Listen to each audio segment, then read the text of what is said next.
happy. And the best way to live your life is to not have any regrets and just talk about it. Get it off your chest. Don't hold grudges. Don't let stuff build up, and just let it all out, man. Let it all out.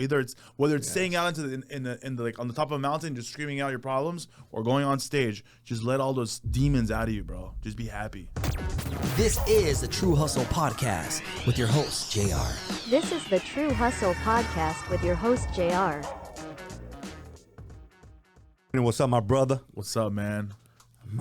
My brothers. Check this out, man. I know you're Armenian. Yeah. Half Armenian, half Mexican? Lebanese, Armenian, and Mexican. Oh, whoa.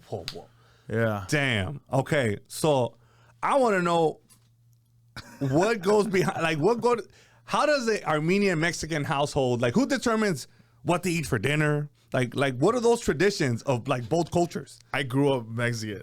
Like as hell? Like all the way. Very, very, very Mexican. Shit, okay. I didn't tap into the Armenians until the past maybe 15 years.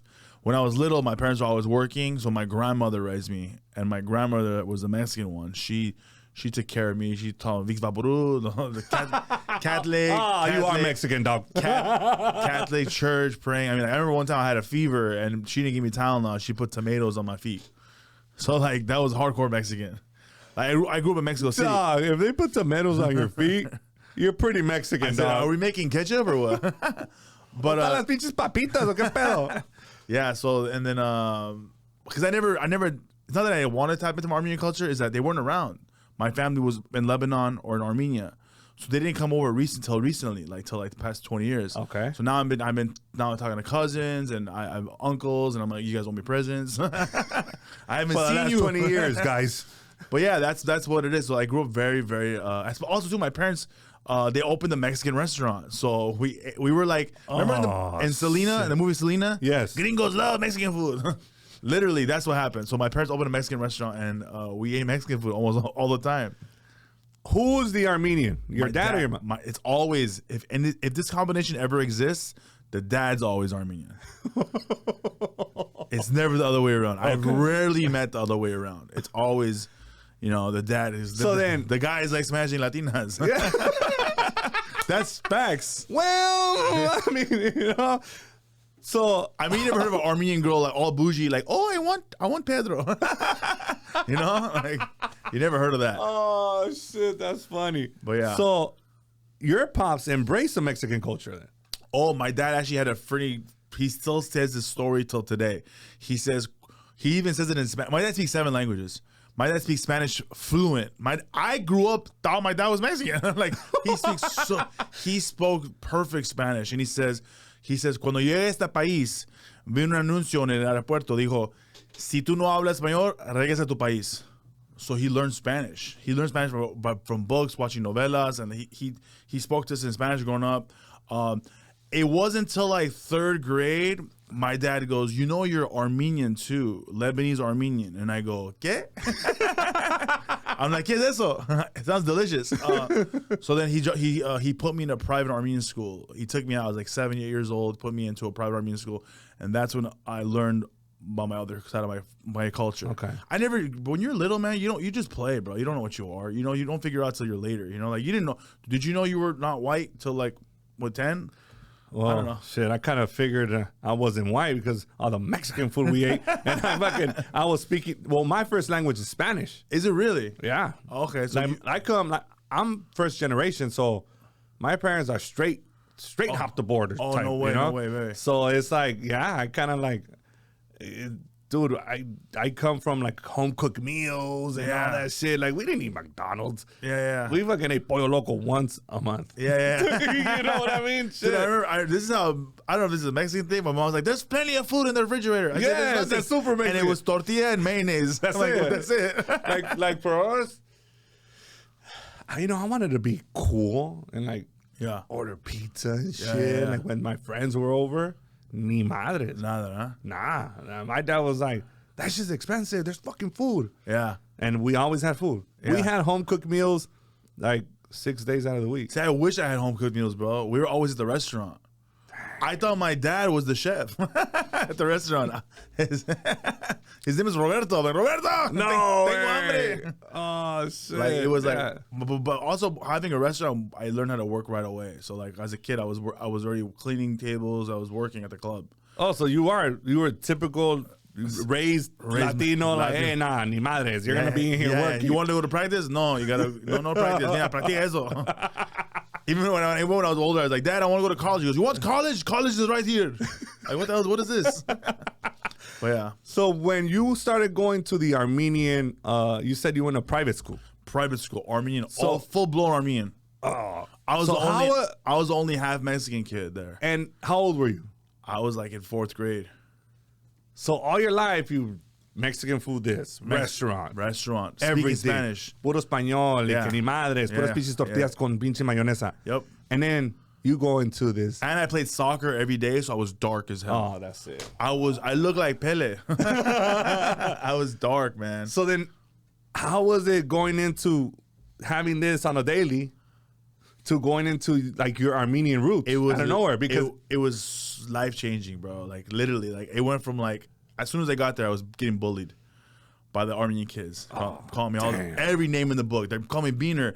When I was in 4th grade, I didn't know what that meant. I don't know what Beaner was. I was like, what? I was like, and he's like, oh, you like IHOP because you hopped the border. And I was like, I fucking love IHOP. but all this bullying, it just made me more stronger, man. Like I don't hate those kids. I don't hate Armenians and all that. It just made me stronger. And by the time I adapted quick, I learned the language. I read and write. I just adapted. You know, I'm a hustler. You know, hustler. I got in there, bro, and I made them love me, bro. I made all the girls want me. You know, I was a weird one at first. Not everyone wanted me, and it was cool. It was a cool vibe, man. And it's dope, man. I was trilingual by 6th grade. God. So trilingual at 6th grade. I'm like, dude, like that's pretty cool, man. You don't see that very often. 3 languages. Damn, that sounds difficult. Yeah, it was. I was confusing hijo de puta, and then I was just like saying Armenian curses. Oh no, I was just like, it was hard. I don't know. This might sound like okay. Just say it, bro. I want to know what language. They're like, oh, it's Armenian language. Like, is it its own language? Armenian is his own language. Yeah, Armenian is. I had it right, guys. Armenia is his own country right now, man. It's his own country right now. It's a beautiful country. We're the first country to adapt Christianity. Christianity. Oh, okay. It's in the Bible. Like it's very very religious. So Latinos and Armenians have a lot in common, bro. That was gonna be my like, next. Jesus all the way, bro. Like they're like just Jesus, you know. If you've been to Armenian church, it feels like your Mexican church. It's cardio. No a lot of way. this, standing up, standing up. Be on your knees. Yeah, it's CrossFit. Man, that's crazy. So, what other similarities does the Armenian culture and the Mexican culture have in terms of food? You said you guys are super religious. Yeah. And so are we. Yeah. Like, do you guys like big your on food? family? Big on family. We're big families. Mexicans are big families. You know. Yeah. The men are very machismo. Armenian men are the most. That's it. We're fucking like Armenian brothers, men bro. are more. There's the same thing, bro. Like tough guys. Armenians are tough men. Mexicans are tough men. Very old school, bro. Very old school. Like Yes. you couldn't. You know, it. everything. It's so similar, man. So it was really cool when I started talking about all this on stage, and I'm like, we're very similar, you know. Only thing is like, I do a joke about this. I said when Latinos we get angry, we're like, what's up, fool? Bah! We're in the moment. Yeah. Armenians don't do that. They go, hey, we'll be back, and they get like all their friends. No way. And they jump you. They call their cousins, the brothers, the mothers, the neighbors. They're like, ¿sabes qué, güey? Hold on, bro. yeah, yeah, Boom. yeah, totally. Damn, that's Yeah. Well, I'm sure it is pretty similar, and because I met some Armenian, like the older Armenians. I'm like, nah, he reminds me of my dad. And it's just stubborn. They're Huh? stubborn. They're very, they don't. Some of them don't shower. They are angry. They look angry. They always have that face like they're constipated. As you know, they're just in the corners of the streets playing with their little beads in the back. You know. Oh shit. Yeah, and I mean, I if you think about it, a lot of the businesses today that are successful are Armenian and Mexicans working together. You know, there's a lot of big companies. You know, a lot of people working together. Yeah.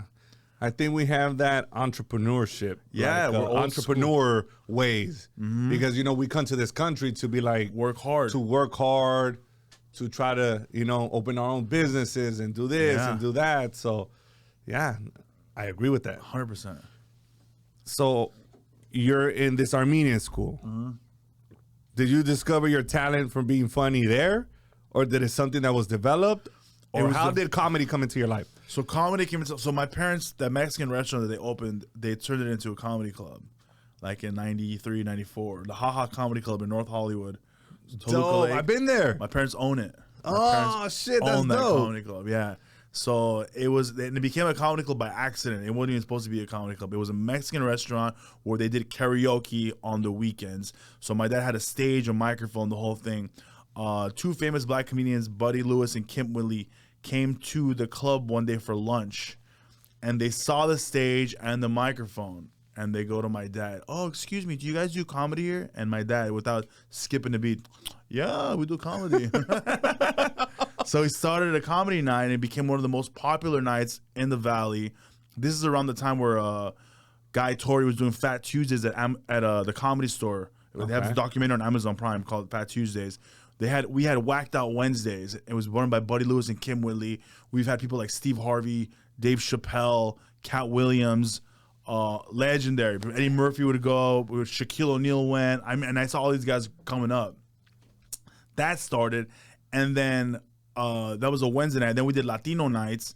That's when I saw Gabriel Iglesias, Felipe Esparza, Sebastian Maniscalco, Maz Jobrani, Brian Callen, Damon Wayans Jr., the Wayans family, all of them coming up. So I grew up in the business, but I never wanted to be a comedian because I saw how hard it was, how many comics would go up there and they'd fail and they were on drugs and drinking and the girls, and it didn't seem like a very stable job, you know? It seemed like a party fucking out of It control seemed fucking like, scene. It seemed like, okay, this is a cool hobby, but not taking it seriously, you know? Like, but then as I got older, I started seeing, oh, you can be successful. You know, I saw Fluffy's touring all over the world. You know, Sebastian Maniscalco tour. All the big ones were like the ones that really did the work. You know, I mean, you can still have fun, but you know, do the work. So then, I got married. I opened up my own cell phone store, being Mexican Armenian. I opened up my own cell phone store in the Glendale Galleria, and I was doing that. Doesn't get more Armenian than that. Bro. And I was like, and I spoke 3 languages, bro. I was selling phones like crazy. I was like, ¿Qué? Pásale. ¿No tienes seguro? Está bien, está bien. No seguro, no crédito. No crédito, vale madre. Come on. Yeah. So I did that, and ended up getting a divorce. My wife, she took my son away from me, my cell phone store away from me. I lost everything. Now I'm on drugs. I'm depressed. I'm like, want to kill myself. I'm so sad. I go to my dad. I go, "Dad, can I have some money for therapy?" And my dad says, "You know how expensive therapy is?" He goes, "Come to the open mic." So I started doing comedy, and that's how I became a comedian. Whoa. Yeah. Comedy was like therapy for you. It is therapy. It still is therapy for me. It's the most amazing feeling in the world. Even podcasting right now, it's therapeutic to just get it off your chest. Dude, this here is probably the most therapeutic thing. Oh, 100%. Because I get to, I run a real estate office. Oh, yeah. And it comes with a bunch of bullshit, just 100%. Like any other. Yeah. I'm not making it seem like this is the only one. Yeah. Every profession comes with its bullshit. Yep. But man, talking to people like you, I've been blessed. I always say this with great guests. That's great. And that shit is just like therapy to talk 100%. about our stories and to talk about this, because I have a lot in common with you. Do you really? You know, like you have Armenian? You know, I'm fucking. You know what I'm saying? Like we have a lot of. Yeah. With not just with you, but with every guest, I find a piece. 100%. And I'm like, damn, more like. You know, I didn't realize how, we have similarities, and that's just good for you. We're all going through the same struggle, man. Yes. Everyone's trying to take care of their families, put food on the table, get to the next level. You know, that's the hardest part. Stay healthy, and the best way to stay healthy. Even doctors say it, man. Like you go to the doctor every single day. What's that doing to you? You're worrying yourself. You're stressing yourself out. Stress killing people everywhere. Yes. My own doctor says, "Stop coming." He's like, "Take a break. You know, go have fun, live your life, be happy." And the best way to live your life It's to not have any regrets and just talk about it. Get it off your chest. Don't hold grudges. Don't let stuff build up and just let it all out, man. Let it all out. Whether it's staying out into the like on the top of a mountain, just screaming out your problems, or going on stage, just let all those demons out of you, bro. Just be happy. You're absolutely right. I agree with that, 100%. So good. But you know what? I think it's cultural though. Yeah. I think that our culture is like, nah, ni madres. Keep it all inside. When you keep it all inside, that shit starts rotting you, bro. Oh, bro, it's the worst. That shit starts fucking, you know? Yeah. I mean, I still believe that men should be strong and, you know, especially if you're the head of the household, but there has to be something where an outlet. Yeah. You know? It's like, dude, if you're feeling some type of way, then find something that will help alleviate that shit. Yeah. You know? Like, think about all these like famous bands, Linkin Park, Stained, all these rock bands. Yeah. They're all come from a dark place, and they're releasing all those songs. And why do you think everyone relates to them? Because they're all going through the same thing. All these romantic songs, all these rappers, Peso Pluma, all these talking. What are they talking about? They're talking about like some dark stuff that's going inside of them, and we all go, "Oh my God, that's my jam." You know why? Because you're going through that same thing, and he's getting all his demons out. You know, everyone should find a way to get their own demons out. You know, It's healthy. it's healthy to get it out, bro. I bet you sometimes you're like, man, you're having such a shitty day. And then you go perform. And then you're like much better. But it has to be a healthy outlet. Yeah. And I think that it's probably a little bit more common in like the comedy industry or the Entertainment. you know, like in the entertainment. Yeah. That they cope with things with other things. Substances. Yes. That's something I had a trouble with too. You know? Yeah. And I don't think we realize how much worse that shit makes it. Yeah. It's terrible. I remember I did a joke. I was talking about cocaine with some guy in the front row. And I go, bro, stop doing cocaine, man. Like, that's the worst thing to do. You know why? Because people that do cocaine are depressed, right? And cocaine is probably one of the worst things you could do. You know why? Because now you're depressed and now you're awake. So, like, you never go to sleep. And you're like, 12 hours later, like, I'm still sad. I'm still sad. It makes it worse. It makes it worse, man. It's the best.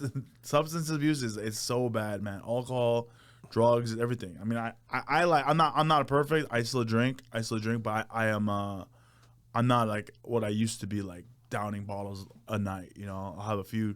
I told myself if I ever drink, it's gonna be expensive tequila only. No hangover. Yeah, With the expensive. Costco, Kirkland.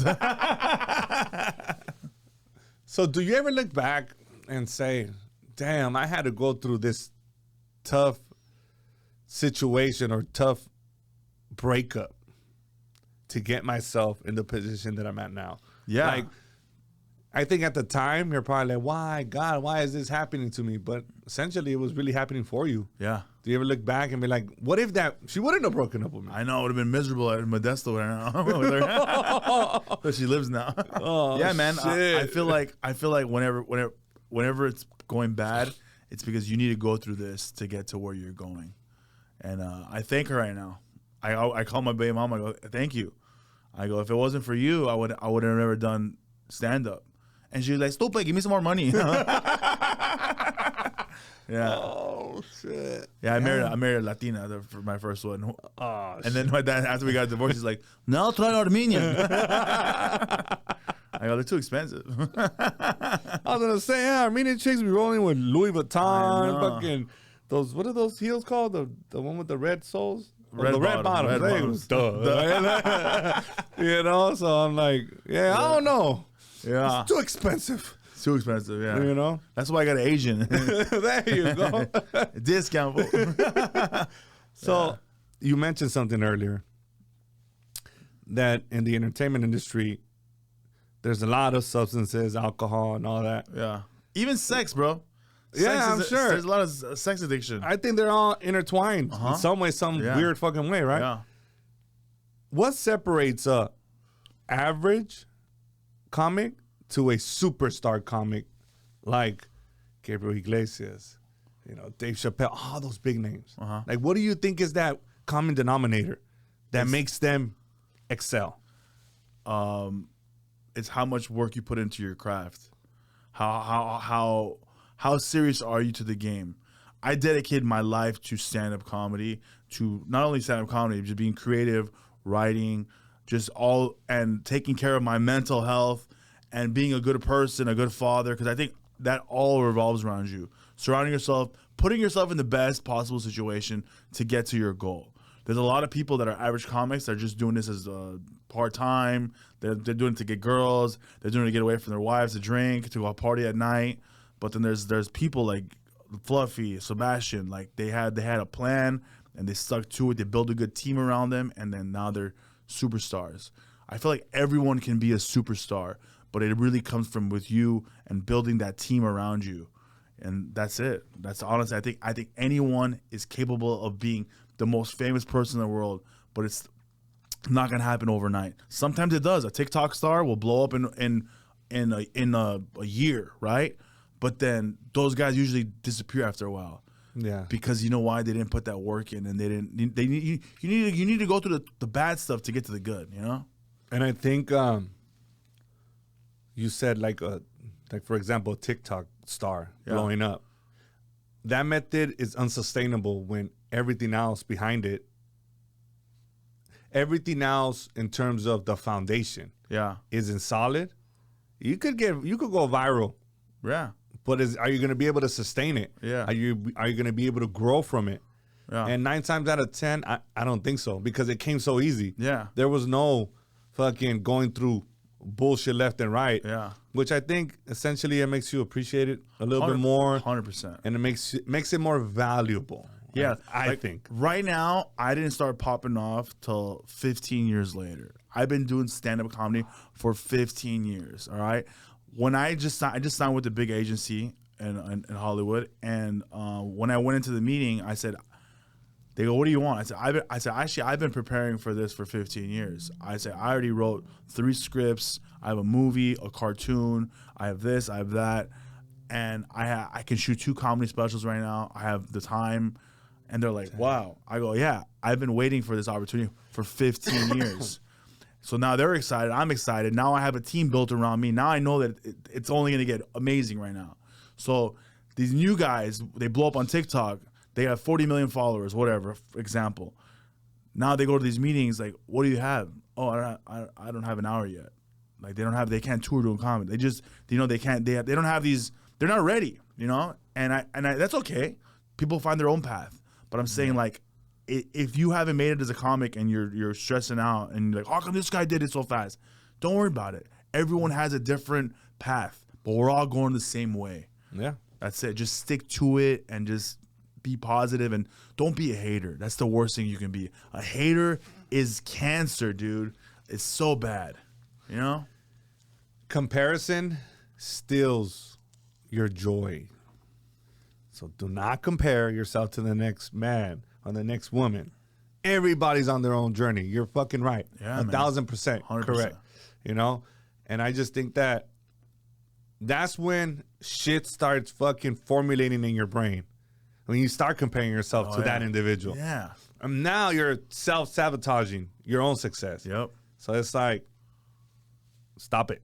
Like, you know what I'm saying? Like, it's just focus on your journey. Everybody has a different journey, man. Mm-hmm. You know, and I agree with you. 100%, man. And I think that's one thing that's what really helped me be successful was like one thing I love to do right now.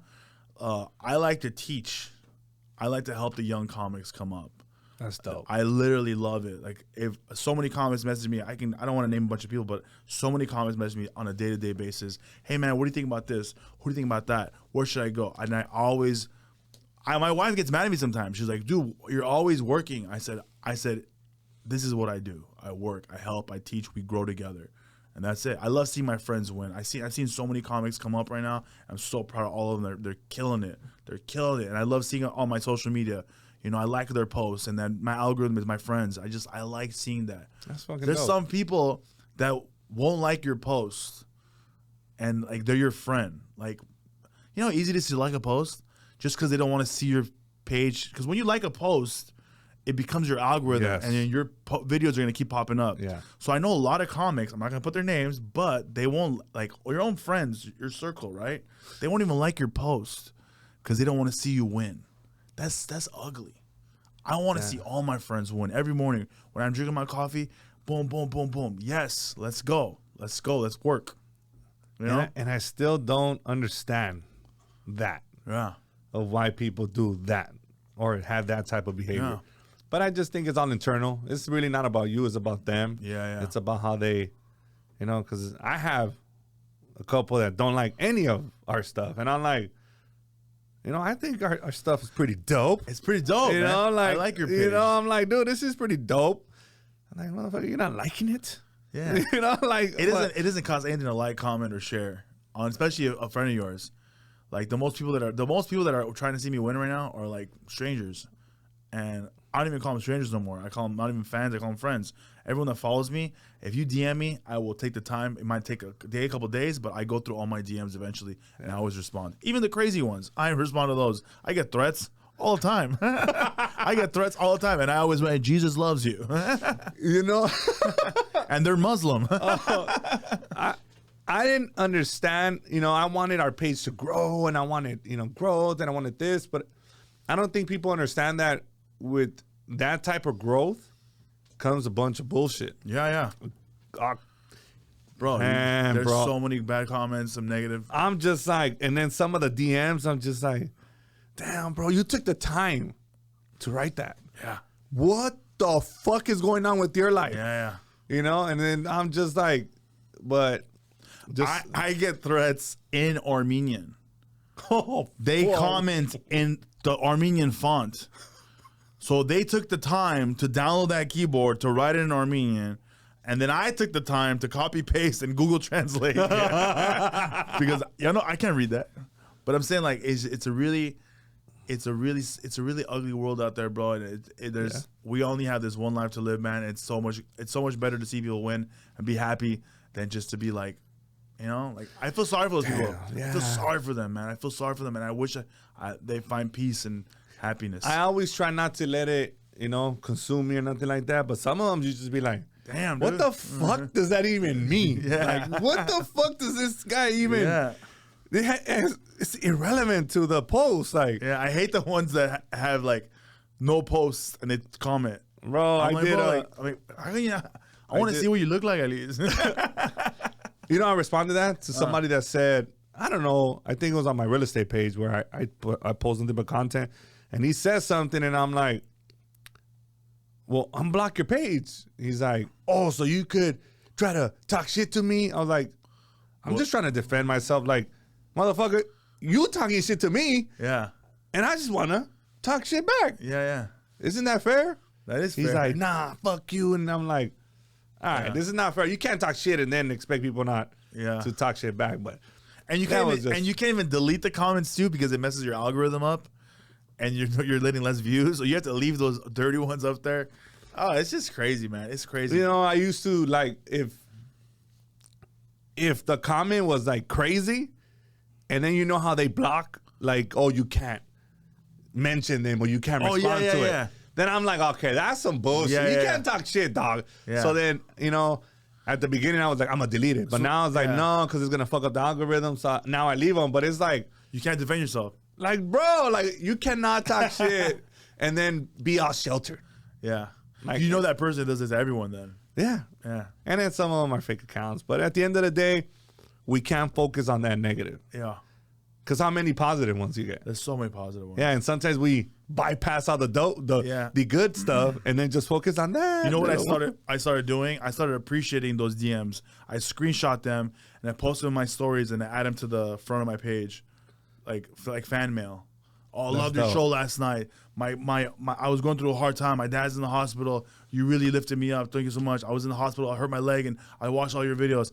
All those comments, I put them on my page where you can see all of them, and it's really cool to see that how you touched a lot of people and people like that. People are hitting me up for Amsterdam, London. When you come to London, I'm like, damn, man, tell 300 more of your friends hit me up, and I'll be there.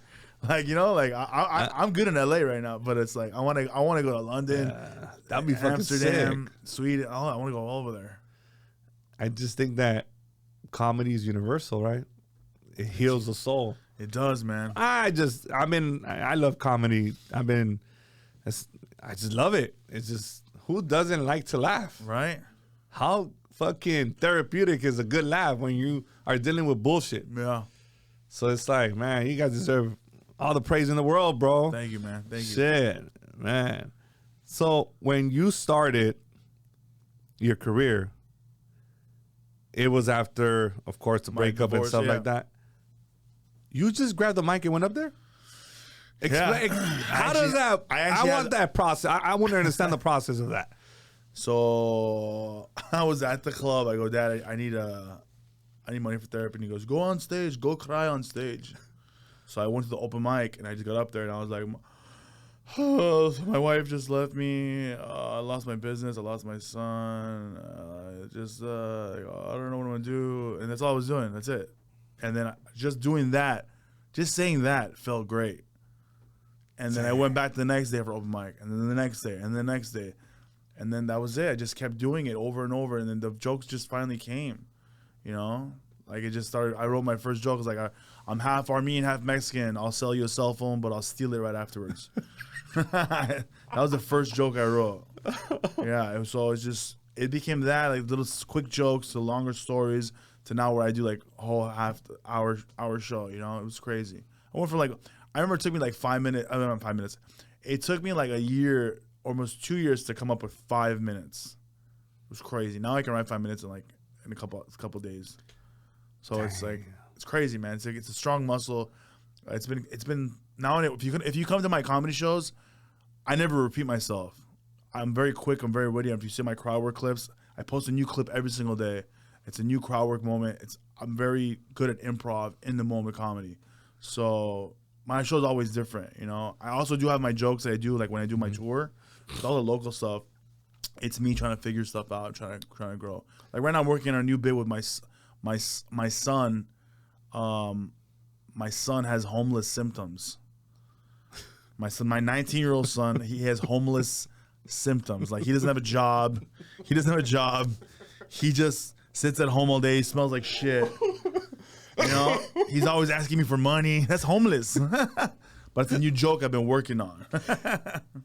He's like, yeah, he has the symptoms. I think he's over there making posters. I'm like, what are you doing, bro? He's like, oh, yeah. It's funny you bring that up because my son's gonna start working with me soon. So I'm like, how old is he?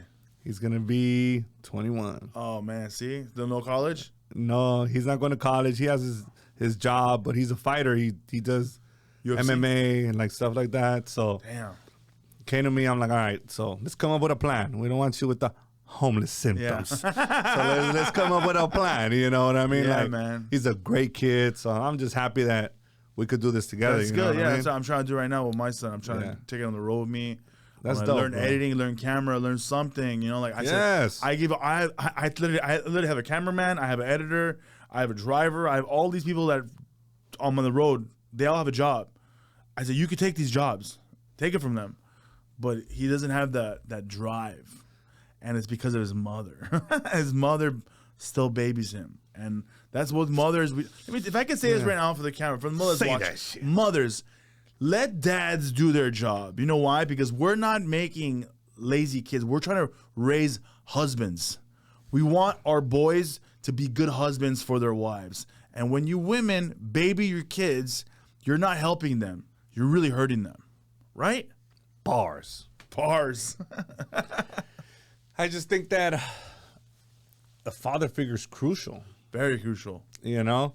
And it makes me happy that my son came to me, you know? Yeah. I don't know, he had beef with me for whatever reason. I'm like, dude, I'm not even beefing with you like that, bro. Like, you know, like, what's wrong with this? That's a common kid. It's all your fault, Dad. Yeah, like, what's your fault? My fault, you know? Yeah. But my son is a great kid. Yeah. But, you know, I'm not pointing fingers, but, you know, whatever. I'm just glad that we're here now. And then he's like, dude, you know, and I'm the same way. Like, dude, I got cameras. I got this. We got this. We could do so much. You do real estate? You know, we could do real estate while we try to get you professional UFC. Like, my son could. He's good. Yeah. He's good. Let's do a fight. Like, yeah. I don't know. He might. I'll sponsor it. Not me, fool. Oh, I was about to say, damn, you crazy? Like, I was like, I don't know. I meant, we'll put a fight I like together. you. No, we'll put a fight together. Yes. Yeah. I'm down. I'm down. Yeah. So, like, we'll do a comedy show fight. Ooh, that'd be pretty dope. So I'm trying to, you know, get him, you know I had D-Rod in here, so I'm trying to try to connect him with people and, you know, and if that's his dream, who am I to come and shut that dream down? Yeah, So it's like, all right, that's your dream, right? And I respect it. So how do we fund that dream? Because at the end of the day, you still got bills to pay, homie. Yeah. You know, like you still have responsibilities. Open up a gym. You're not gonna be I'm just gonna train all day. Like no, you need to understand that money's a necessity, dog. Like you need to pay for your shit. Yeah. You know, so we're working on that, and he's about to get his license so he could do real estate, and then we could go all in on. Yeah. You know, I want him to understand that when you want something, it's gonna take 15 years. Yeah. Just like you. 100%. It ain't gonna fucking. Unfortunately, in combat sports, they have a smaller window. Yeah, it's like 5 years. Yeah, so I'm like, okay, well, let's expedite this shit. Yeah. You know, and I'm your dad, and I'm here to support you. So let's go. Like, where's he training at? He trains out of somewhere right here in Downey. But I have a good friend that he has his own, what's it called, jiu-jitsu, but it's in Palmdale. Got it. BJJ, what up? Why doesn't he open his own studio? I don't think we're trying to get him exposed and get him more training from like Professionals? Yeah. Got it. You know, and I think once we're there, then we'll, I know some establish people. that. I know some people. I'll talk to you off camera. Oh, hell yeah. You know, and I'm trying to get them more exposure. Like, all right, I know this person. Let's go. Show them what you got. Yeah. Like, I want to make sure that I told them this, like, regret will weigh heavy on you. Yep. So I don't want you to be like, well, I could have been in the UFC. I could have done this. I could have. Like, nah, let's go now. Yeah. How about that? Yeah, there's a bunch of local fights too. I don't know. You can probably get in on. I always get. There's one in Santa Clarita. I got invited to. There's a UFC event, or not UFC event, but mixed martial arts. Yeah. So now I'm gonna start recording him when he's training. Like, we need exposure. Yeah. Right. It's like any other business, right? Yeah. Like, if you're trying to make it, you're gonna need some type of exposure. Yeah. And I got all the shit to give you the exposure. Yeah. I got the equipment. You know, all this shit is ours. It's mine. Yeah. You know, so it's like, how can we utilize that? Yep. You know, I don't know. Maybe I'm I don't know. I'm just like trying to be all in on my kids. Yeah. Because I think at the end of the day, every other investment is cool, but the biggest investment Is your kids? is our kids. So moms, let us fucking do our thing. Yeah, moms. So now that you're doing comedy, you're blowing up, everything's fucking dope. Yeah. Like, what does your pops and your mom say? Like, So funny. My dad and mom are so proud of me right now. It's crazy. I just sold out. I'm headlining the Netflix The Joe Comedy Festival. oh, that's dope. And I sold out 2 shows in a week, 2 theaters Dang. in 1 week. The festival's not till May. it's already sold out in January. Yeah, I sold You heard? I sold out the Belasco Theater in downtown and the Elysian Theater, both theaters. I sold the Elysian in 4 hours, and then the Belasco went on sale 6 days, sold out. And then all the opportunities are coming. I'm going all over the country. I'm doing New York, Boston, Philadelphia, Miami, all over this year. The comedy tour is called You Don't Know Jack. You Don't Know Jack. And my parents are so proud of me, man. It's crazy. My dad gets recognized now, like, for my videos, and people come up to him and they give him free stuff. He loves it. Shit, who doesn't love free stuff? I know. My dad's like, put more pictures of me. Yeah. So, yeah, that they must feel super proud because, I mean, at the end of the day, you're still their son, and how it started. Yeah. I think it's probably like man, he went through this hardship, and look at him now. Yeah, the funny thing is right now he goes, I'm watching you on podcasts and your jokes. A lot of the time you're telling everyone you're on drugs. Is this true? And I said, yeah, Dad. And he goes, I had no idea. I said, it's not your fault. I was a functional addict, I was a functioning addict. But yeah. You want to hear something funny? So on one of my podcasts, my parents watch every single podcast. No way. Hi, Mom. Hi, Dad. Yeah. So my dad has to translate for my mom. Oh, my God. The cutest shit ever, right? Like, I was on my birthday where we watched, what's it called, CNG's episode. And my dad's like, no, está chingón. You know? He's like, no, está bien. So, shit, I forgot what I was going to say right there about. What did he translate? Yeah, but fuck, I had a point. I forgot. It's all right. Damn it. It's called the drugs. Oh, yes, that. Puro marihuana se pagó. So then on one of my... Se le olvidó todo, se le don't olvidó. do drugs. Yeah, don't do drugs. So on one of my episodes, I said, yeah, I started drinking at 12. yeah. So I get to my mom's house. And my dad's like... She hits you. and my dad's, straight Mexican. Huh? Yeah. He's like, oye, cabrón, ¿empezaste a tomar a los 12 años? And I was like, yeah, we used to pay the bum. The homeless guy. The homeless. You know what I'm saying? Bum. The homeless guy to buy us our beer. And he's like, oh, mames. and I'm like, oh, shit. Like, they pay attention to everything. And I'm like, oh, man. Like, sorry? Like, I mean, yeah, we're going to cut corners. I'm like, yeah, and I did other stuff, but you don't want to know. Yeah, 100%. Then you'll really be mad. So, how was that experience to do? Because you did the Netflix, in 2022. and how was that experience? It was pretty cool, man. I actually auditioned for Netflix New Faces, and I didn't get it. Okay. I didn't get it. I was very depressed, and I was depressed for like a day. But then I said, let's get back to work, And then I kept doing shows. I got a phone call a week later from the producer. She goes, from Netflix. She goes, I'm sorry you didn't get that, but we want you for this. And it was something better. Netflix was bringing back Arsenio Hall. And you know Arsenio? Yeah. Arsenio Hall. Yes. And it was live from Netflix, Arsenio Hall. And then Arsenio Hall interviews Fluffy, 805 South. And then I come out as a comedic guest. I perform. I do my late night set. And it was a beautiful moment for me because I've known Fluffy since I was, 15, 14, 13. And Fluffy's getting interviewed by Arsenio Hall. Two legends are sitting there talking about me. And you can look it up on YouTube right now. It's pretty cool, man. Type in my name and write Fluffy. It talks about Fluffy's giving my flowers, saying Jack hustles, he works hard, and it was a beautiful moment for me. And I love Fluffy for that.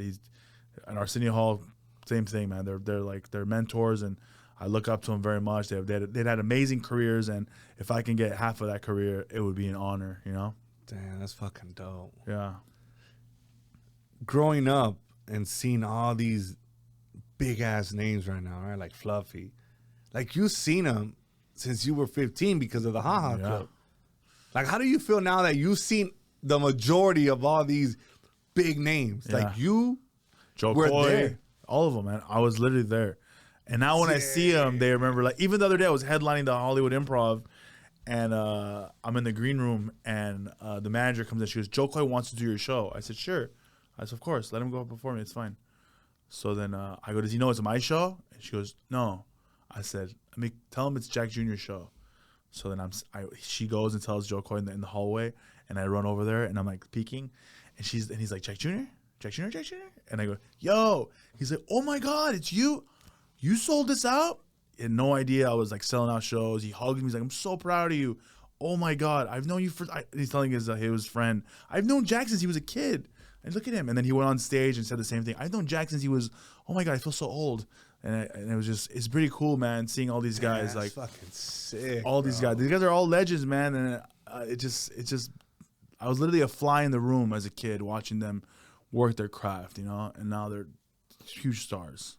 Who was your favorite back then? My favorite, the nicest one back then? Oh, that's a hard question. My favorite one to watch as a kid, probably was with Fluffy when he would come in there. Sebastian Maniscalco was also a huge favorite. I remember. You know what's funny about these guys? They would come there, they would do the same jokes over and over, and I was a little kid in the back, and I would remember it. And then when they finally got their specials, like years later, I was like watching it on TV, but I'm like, I've heard these jokes when they first started. It was pretty cool. That's dope. Yeah. As a comedian, when do you know, like, I made it? Or is there a specific, like, special, or what constitutes, like, damn, like, I fucking did it? I feel like I made it as a comedian probably when so there's different levels of it. The first time I felt like I made it was when I quit my job and I had no job. I was making money doing comedy, right? Okay. The second time when I felt like I made it was when I bought my house. I bought a freaking house, bro. Yeah. That was, and a nice house, not just a house. That's just because I sell real estate. Not, my neighbors are white. Oh, you really fucking made it. Like when I pulled up, I brought property value down. So like I made, and then the most recent one was I'm taking care of everything. My entire family, the bills, the car, everything's paid for. There's money in the bank. There's investments. That's how I feel right now. Now I feel like another level if I made it. So I feel like you've always gonna keep making it. If I'm able to like go to Vegas and have fun and still pay all the bills and still make investments and still buy a car and do all this and have fun and save, that's a whole beast of I made it. So like I feel like I'm still reaching for the next. My next one is I want to buy 2 other houses and rent them out. That's my next level of I made it. Like before I'm 45, I'm 38 right now. Before I'm 45 years old, I want to buy 5 homes and put them all in my kids. I have 5 kids. I want 4 right now. 1, my wife's pregnant right now. 5 kids. I want to give them each a house. Thank you. I want to give them each a house before I'm 45. I think the problem in many industries is that people make a substantial amount of money and go spend it really fast. Yeah. Like, people need to understand that you're making all this money, but it's very important to reinvest it into something that's going to give you money passively. Mm-hmm. So when you talk about, I'm investing my money, bro, that's like fucking music to my ears, bro. Yeah. Who gave you this idea, or how did you process this in order for you to be like, you know what? I need to do something with this money I'm making. Because making money is cool, but if you don't know what to do with it, it's going to leave you very fast. Yeah, I started like, my Instagram's like sell out shows, sold that show, sold another show. It was always selling out shows. And then my buddy Bobby, he's like, bro, what are you doing with this money? I go, I don't know. He's like, bro, let's go. He's like, let's buy some properties. And he kind of like mentored me and guided me, and that's what I'm doing right now. Like I'm trying to make my money, put it in somewhere that has value for my kids in the future. You know, I want to be able to make sure my family's taken care of when I'm not here. You know what I'm saying? That's the goal. Damn, bro. Yeah. And that's gold right there. Yeah. In every career, there's gonna come a time where you're gonna probably say, you know what? I think I'm gonna hang it up. Yeah. I'm gonna retire. Yeah. So you need income. Yeah. You need money. Yeah. To support your family, right? Mm-hmm. So it's like, how do I take all this money that I'm making and putting it into something that's gonna appreciate, that's gonna make me money, and it's gonna allow me to retire comfortably, right? Yeah. So it just makes me happy, bro, to hear that you're fucking doing your thing and you're making a lot of money, but you're doing something with it. Yeah, man. I think that's the biggest. It's cool to live that lifestyle, man, and like be flashy and have all the cool gadgets and all that. But like, we're just getting older, you know. We're getting older, and then we're not gonna be able to like make that kind of money when we're that old, you know. Bro. So it's always good to invest and invest not in yourself, man. Invest in your family. Invest in your family, man. That's huge. That's dope. Yeah.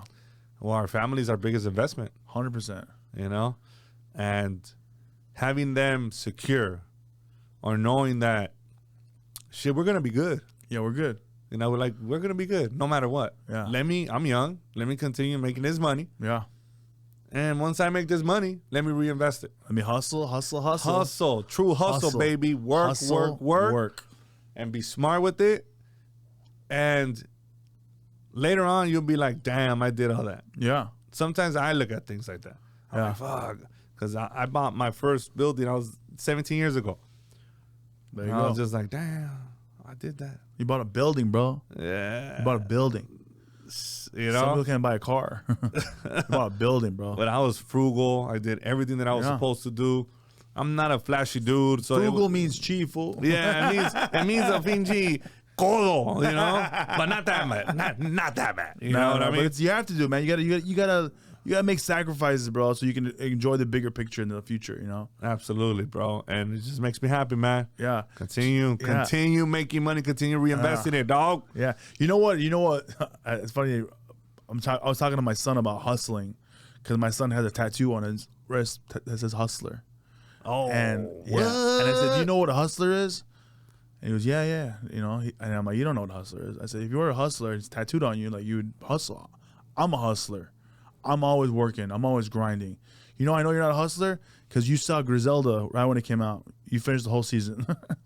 Guys that hit me up and go, "Yo, did you see that new Netflix show? I already finished it." I go, "Bro, I think what are you doing in your life? You finished it? Like you finished it? That's not hustling. You just wasted a whole day, maybe 2-3 days, on someone else's dream." I said, "Go. That's my dream. I want to be on Netflix. I want you to watch my show." So I might watch a little bit, but I don't let, like, if you watch Netflix and it says, "Are you still watching?" Yo, get a job. Get a job. So that's what a hustler is. A hustler is someone that's constantly moving, motivating, grinding, working to get to the next level. And I don't know what the next level is for me, but I know it's not where I'm at right now. So that's a true hustle moment right there. Because you gotta. I think hustling is an art. Yeah. Yeah, I said it. It's It's an like art. it's an art. Like, man, you gotta work on that shit every fucking day. Yeah. Day in, day out, no matter what. Yeah. And if you do have a lot of time in your hands and you're watching fucking shows, binge watching them, be more creative with your fucking time, man. Yeah. Work on your craft. Work on what you got going. Work on improving yourself. The better you are as a person, the better you are for your family. 100%. So it's like you just gotta hustle every day and be intentional about everything you do. When you be intentional about everything that you're doing, life is gonna be amazing. Yeah. Because you don't have time to wing shit. And that's a true hustle moment too, dog. Yeah. Hell yeah. So it's a lot of hustle. That's what I want. Nah, I got fucking pumped. We're gonna go for another 3 hours now. Right? Real estate, This man. is like music to my ears. So you're making money, but you're being smart about it. Oh, 100%. So I'm already over the strippers and the drugs and alcohol. I did that already, bro. I did that at a very young age. I had a fake ID when I was Which is 17 years good. old. Yeah, a very young age. I lied to the strippers. They thought I was 21. I was 17. But anyways, I got over that phase, bro. Now I'm trying to, like, invest. okay, who taught you this? Was it learned? Armenians. Was it my Armenian homies? Shit. Bro, dude, I test drove a Porsche the other day, and I was like, I'm gonna get this Porsche. This was a dream of mine. Because remember the movie 16 Candles? 16, how old are you? I am 40. So yes. You remember 16 Candles? Fuck. It's the end of the movie where maybe you could pull up a clip later where you have Okay. the end of the movie, he's waiting by the car and he has a red Porsche. Uh-huh. And the girl's waiting and they just had that moment. It's a very classic moment. Okay. I fell in love with a Porsche at that age. And then Bad Boys, Will Smith, that black Sick Porsche. one. Porsche was just something I've always wanted. I told my dad recently, "Hey, Dad, I think I'm going to buy a Porsche." Everyone's telling me it's a stupid investment. Don't do it. Don't do it. Don't do it. What do you think? He goes, "Dad," he goes, "Son, when I was your age, I said the same thing, and I never got the Porsche, but I wish I got the Porsche." He goes, "Don't make the same mistake I did." And I said, "You know what, Dad? I'm going to get the Porsche for both of us." So, like, I test drove a Porsche, and then as I'm doing it, I was like, I still kind of feel it's irresponsible. I just bought a home, but now I told myself, I'm going to buy these couple rental properties, then I'm going to get the Porsche. But, yeah. That is probably the best strategy. It's motivation. See, there's nothing wrong with wanting nice things. Yeah. I just think it has to have the right approach and the right strategy. Like, I think owning the Porsche is like your goal. And nobody should take that away from you. Yeah, it's something like that you want. Since I was a kid, bro. You want it. I But want you're it. buying it for you. You're not buying it to fucking try to be like the fucking cool guy, right? No. It's like it's for you. Yeah. But I think buying the rental properties, collecting that passive income from Yeah, it, and 100%. paying for that, Then I get it probably feels much better. Yeah. Then I can get the Porsche. Yeah. Yeah. So I'm going to get a new car, and I wanted a 911, Yeah. but I don't know what I'm going to end up getting. You? Yeah. So I ended up getting a Suburban. Oh, because of the kids, Yeah, right? because the kids. I got a Suburban. It's a beautiful car still. It's funny that you bring that up. I mean, I want a 911, but my wife's like, no, we're going to get a Pilot. Yeah. And I'm like, what the fuck? How the fuck I go from... Yeah. Wait, what? Like, Yeah. no, so Yeah. I don't know. Yeah. I don't know. We're kind of stuck right now. She gave me a Porsche toy. She goes, keep For dreaming. real, like, keep dreaming. here's your toy. And we're getting one that has great safety. Because, you know, my son is 7 months. So I have like... Congratulations. Like, we have like a young one and like super old ones. So Yeah, it's like... I'm the same way. Fucking crazy, right? I have a 19-year-old. I have a 1-year-old. Oh, 19, 14, 13, 1, and 1 on the way. Yeah. Two baby mamas, though. Yeah, me too. Yeah. Yeah, you know, I could qualify as a rapper. Yeah. Oh, by the way, No, I need 3. By the way, I'm definitely poor. She's my baby wants to watch this. I want more money. Yeah, I'm sure one of the first one watches. My son's 20 though. You know, I'm throwing a child support graduation. How is it balancing comedy, your tours, everything that you got going on in your life, and then still being a husband and a father? So I like what I did last year was I brought my family with me on some dates. That's Like dope. I took them with me to New York, New Jersey, Rhode Island, Boston, Arizona, Sacramento. I broke even on the shows, but I still got those moments to be with my family, which is like I think it's better than money. I got to take them on a trip, show them around, and that's how I balance it. I like bringing them with me as much as I can, but they know that I call, I FaceTime, I talk as much as I can when I'm on the road. But I love being a father, man. I volunteer coach. I haven't been able to coach this past year. I used to volunteer coach in Burbank for Burbank Parks and Recs. I coached 2 teams just because I like playing. I like basketball, and it was like more therapy for me. It was away from the phone, away from like drama, touring. I was like just playing basketball. I might put my kids on the team where we played. That's So dope. it was that's one thing I think that's important, man. Just, you have to have a balance of everything, you know. I try to intertwine both Yeah. because having balance is hard. So I think if you love being a dad, doing, being a great husband, being a great everything, and you're intertwined what you love in comedy, Yeah. and now it's like one motion. Yeah. So it's like you don't really need balance because you're doing Yeah. everything that you really want, Yeah. So I tell my wife that, like, Yeah. if I'm not home, it's because I'm grinding. I'm doing something. Yeah. Or I kind of talked about that yesterday. did you? That's exactly what I said. And I'm not out there trying to do stupid ass shit. Like, I'm just either I'm grinding or I'm home. Yeah. So you ain't got to worry about, So I'm just like trying to make it happen, and Yeah. I intertwine them so it just becomes everything becomes much better. Yeah. Here's a little tip, a little hack, guys, you can do.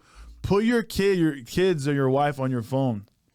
So every time at midnight when you want to do something stupid, you turn your phone on. It goes, no, no puede hacer eso. Come home, Dad.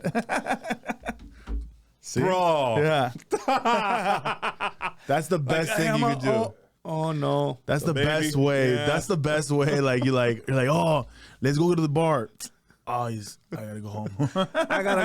I gotta go home. Yeah. What's some of the most challenging things that you deal with, like in terms of like your traveling, like, and doing all these tours? What's the most challenging thing? Whew, the most challenging thing is missing out on like big events, like a birthday party, an anniversary. and everyone's like, "Oh, you're not here," and then like relatives like, "Oh, they see my Instagram. Oh, look, he's out in Arizona at some club," and I'm like, "No, I'm there doing an appearance. It's for this. I have to show up." But then like family members will start talking rumors like, "Oh, look at he's out partying. Está puro party." You know, I'm like, "No, man, I'm at a freaking I'm getting paid, or I'm fucking advertising, or doing this shit. Like I'm sponsoring this tequila. I'm doing this. I'm doing that. I'm showing up at this event. I'm doing a comedy show. There's after party. You know, like that's all my ticket prices. You buy a ticket, there's an after party included. Like it's like I have to go to these events. You know, am I having fun? Yeah, I'm not gonna go there and be like, "Oh, I'm not supposed to have fun." You know, I have a family at home, so it requires for me not to fucking be social or have fun. Yeah, so it's like those are probably the challenging things is people like chismosos, dude, like just like trying to start drama, man. Everyone's always trying to bring you down, dude. That's it. That's probably the hardest thing, being away from my family, and you know. Oh, one thing I hate. Okay, the hotels. I hate staying at hotels, bro. Yeah, me too. Bro, like I got to a point where like, okay, no more ghetto hotels. No more. I said I'll pay the extra $3. Now I know why you pay $400 or $500 a night for a hotel, bro. Is the bed, bro, the comfortable bed, the fluffy pillows, the room service. Like you need that, especially if you're on the road, bro. You're asleep, right? What, 8-10 hours, right? 6 to 10 hours. That's half the day. You need that comfort. Like if you're sleeping on a whack bed, bro, the one thing everyone walks out of a Motel 6 all pissed off. Yes. Yeah. But you're fucking right. Yeah. Like when we go somewhere, I'm like, nah, we need to stay at some dope shit. Yeah, 100%. Because I don't want to risk pink eye 100%. or anybody around me. Yeah, or These bed dirty bugs, ass bed fucking bugs. bed bugs. Ugh. And I'm like, nah, we need to have like a fucking the best. And I want the best beds. Yeah. Because you're right. And usually when I'm out is because I'm doing something. Yeah. There's nothing like having shitty ass sleep. Yeah. And my wife's like, "Why are you wasting money?" I said, "You don't understand. When I go up the elevator, I don't want anyone to be able to go up the elevator. You need a key to get to upstairs. That's how you know it's a nice hotel. When you have a key and you press the button, okay, that's a nice hotel." You're right. If you want to just go and if there's no elevator, that's a bad hotel. It's worth it, but people don't understand the concept of it, especially when you need good sleep, bro. You need good sleep. You're going to be on stage. Sleep's important, man. You know, like you need comfort. Yeah. Sleep. You don't want to be like stressed out and then that shit, again, when you're on stage, you look tired or whatever. Yeah. Like, nah, man, you need good sleep. You need the amenities. Yeah. You know, all the good ones have fucking saunas, fucking gyms, massage, everything. Like, to me, all that shit matters. 100%. Yeah, I'm not staying at no motherfucking Motel 6, bro. Yeah, man. Those days are over. Those days are hella over. Those Ritz-Carlton, even like, you know, even like the Marriott. Like, it has to be like something dope. No, Marriott's fucking ghetto. You know, depend. Actually, No, the Ritz, Marriott owns a bunch of them. They're all Marriott. yeah. So Marriott owns the Ritz, or it's part of the same. You know what I like? I like Embassy Suites. Embassy Suites is cool. I like those. It could bring the family. There's a kitchen. You know, it's cool. Yeah, and then especially some that Like in Vegas, I'm staying at the Wynn. I'm going there on Monday. Oh shit! I'm going after Super Bowl. Okay. I'm having a baby shower on Super Bowl. No way. My wife's pregnant. That's right. And I go, I don't want to have two parties. Let's just everyone fucking bring some Pampers. Yeah, but Who are you going for? Oh, who am I going for? Okay, I'm a gambler, bro. I gamble. That's another vice I have. So I give the drugs and the you know all the bad stuff, but I still gamble. I dabble. I'm one of those guys, bro. I think okay, let me explain. You know, remember that big there's a picture with a Navy guy kissing the girl? Okay, yeah. I think Taylor Swift and Travis Kelce are gonna have that moment after the Super Bowl win. And that's gonna be the new thing. So I put my money on the Chiefs. I know I see 49er fans hats over here. Nah, not me. It's a conspiracy. Oh shit, you are wearing a Niner. He's wearing a Niner hat. Look, you're my boy, Niner fan. Some of my clients are fucking Niner fans. All your fans are Niner fans. Your fans are But all... I think the Chiefs are gonna win, dog. Yeah.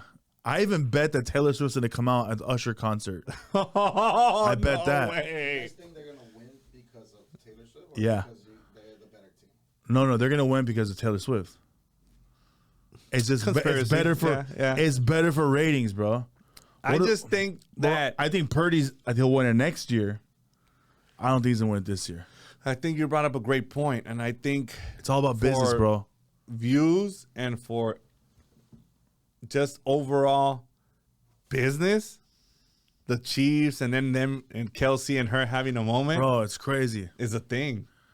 It's It's a like huge a thing. fucking- It's a novela. It's a novela, It's fool. fucking the ending of the novela de las nueve, güey. Yeah.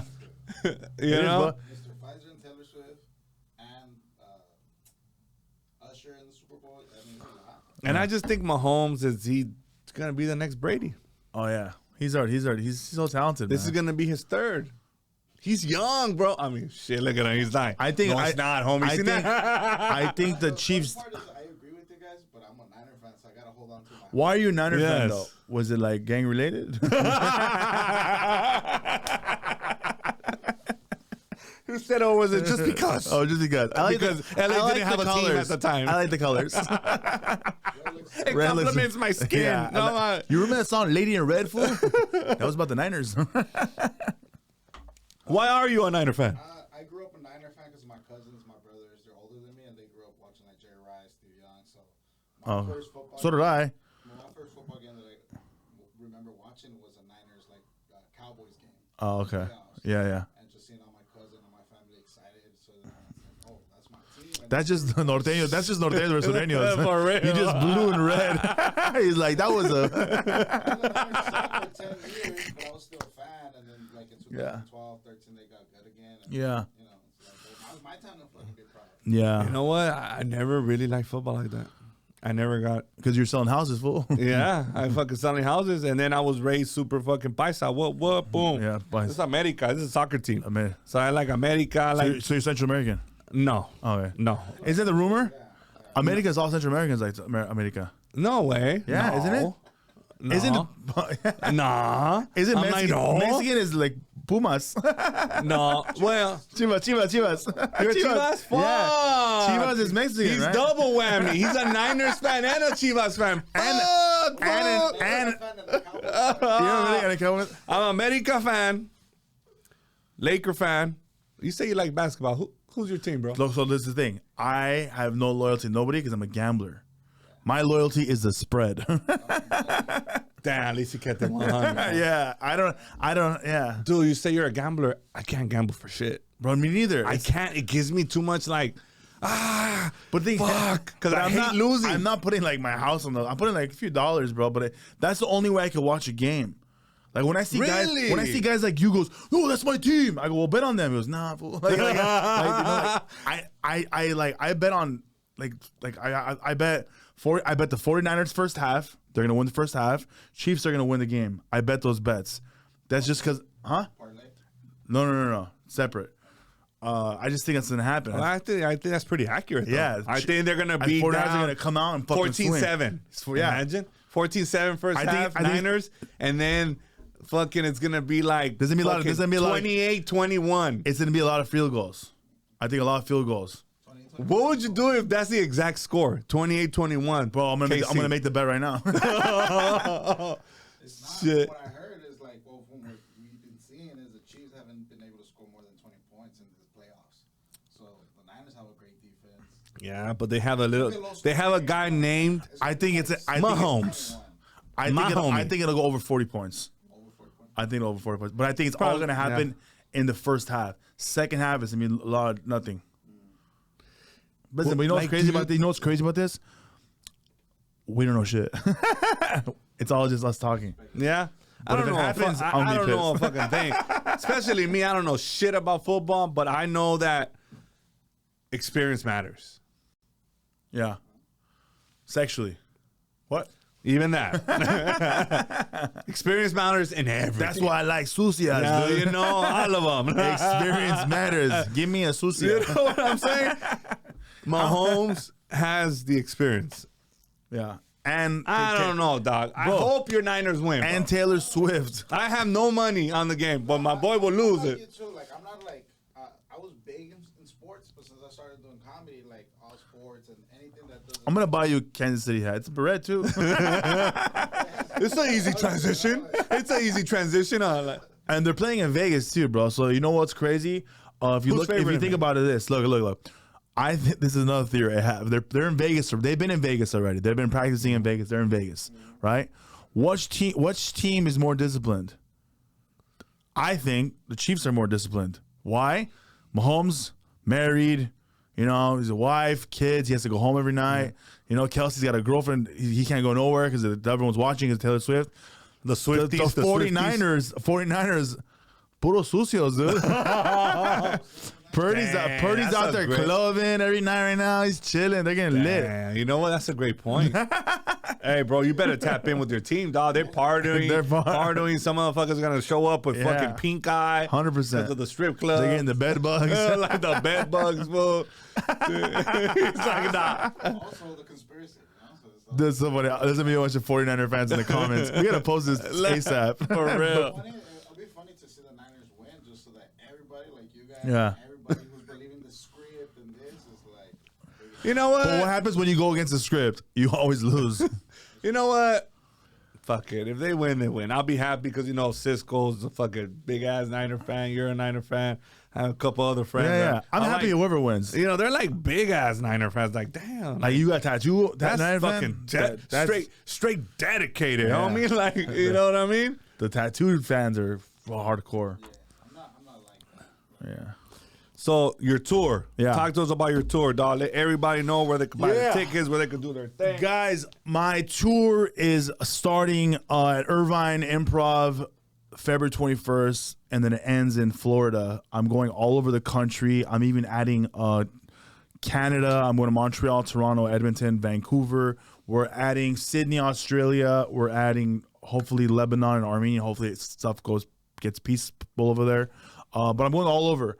You can get tickets at jackjuniorcomic.com. Follow me for funny content. I post videos all the time. If you have any questions, you can always shoot me a DM. I always answer back. Netflix is a joke. Yeah. This is your second year. Yeah. How do you have to go through the same process or do you get selected? I want to know the process of this. So basically, I auditioned for the first time, didn't get it, but then the producer saw me and then they put me on the Arsenio thing, right? And then for this time, they reached out to me. They said if I wanted a headline. So before, they wouldn't even give me a spot. Like, I just wanted a spot on one of the shows. And they didn't want me. But then this year, I made so much noise, bro, that they made me headline the festival. And the night I'm headlining is the same night Kevin Hart's headlining. The night I'm headlining, Tom Segura's headlining. There's the big bog. I'm doing the weekend, dude. The festival is the whole week long. They gave me the weekend, and I still sold out 4 months in advance. And I thank the fans, dude. I thank all the fans for buying tickets right away. And I'm coming to your city, guys. You got to come see my show live. I guarantee you it's going to be the best show you've ever seen. I love you guys so much. Shout out to all my Armenians and my Mexicans. Toda la gente. Merci. I love you guys. that's right, baby. Let's go. I have a question for you, bro. Yeah. I don't know if you want it, but I do. I want. Where do you feel you get the most support, Armenians or Mexicans? Because I've been to a couple of your shows. Yeah. The show we did at the Marriott, it was a lot of Armenians. Yeah. So I don't know if that's something that. Actually, the way. Okay, I'll explain it to you perfectly. Go what you say. Okay, I want to ask the question like when we go to your shows, the mixture of Armenian and Mexican, is it 50-50 or more like 70-30? Okay. What is it? So this is what was happening recently. When I first started, it was very Latino, right? When I first started doing comedy. And then slowly the Armenians start trickling in. Only problem is Latinos, you guys wait last minute to buy tickets. That's the problem. Armenians want VIP seating, VIP couching, VIP parking. They buy tickets way in advance. So that's what's happening lately. People are like, how come all you're posting is Armenian shit? I said, because I do improv and the entire front row is Armenians. So I always tell everyone, stop waiting last minute. Buy your tickets in advance because people are buying tickets way in advance. I already sold. I'm in New Jersey and New York in April. Shows are sold out. So like shows are selling out so far in advance, dude. So I try to tell everyone, please buy your tickets in advance. I would love for it to be 50-50. I would love one show to be Latino, one show Armenian, but it's just out of my control. It's whoever's buying the tickets. And I'm sorry, my people, I love you guys so much. Pero se tardan, dude. They wait, and they go, hey, bro, can you get me in? Like 4 hours before the show. I'm like, dude, it's sold out. I got a solution. Huh? Don't fucking wait, guys. Yeah, buy them. En cuanto salga el pinche anuncio, Yeah. buy it. If not me, Because our anybody. Armenian brothers, they're not fucking waiting. They want todo VIP. Yeah. So if you're trying to get a spot, you're trying to get good seating, do not wait till the day before. Yeah. I'm fucking guilty of it. Yeah, we Don't do that shit. Dude, I bought tickets to see David Blaine 8 months ago. I'm gonna go see him on Wednesday for Valentine's Day. Like buy in advance. It's so much easier because you forget about it. You know, when you buy last minute, think about this. When you buy stuff last minute, this is what you're doing. You're putting all the pressure on your wallet that last minute. So now you gotta buy tickets. You gotta buy food, drinks, gas, all that. But when you buy tickets in advance, you already spent the money. You have the tickets ready. All you gotta spend is food and drinks. That's it. You're saving money. You know, it's like layaway. There you go. Now you said layaway. Now the Latinos are gonna be like, "Ay, wait, sí." Oh, crédito, chinga su madre. Well, bro, thank you so much for stopping by. I had a great time. Good times. I hope all of our people out there enjoy this and start buying their shit on time. Yeah. Let's go, baby. Thank you so much. Thank you, man. Bam.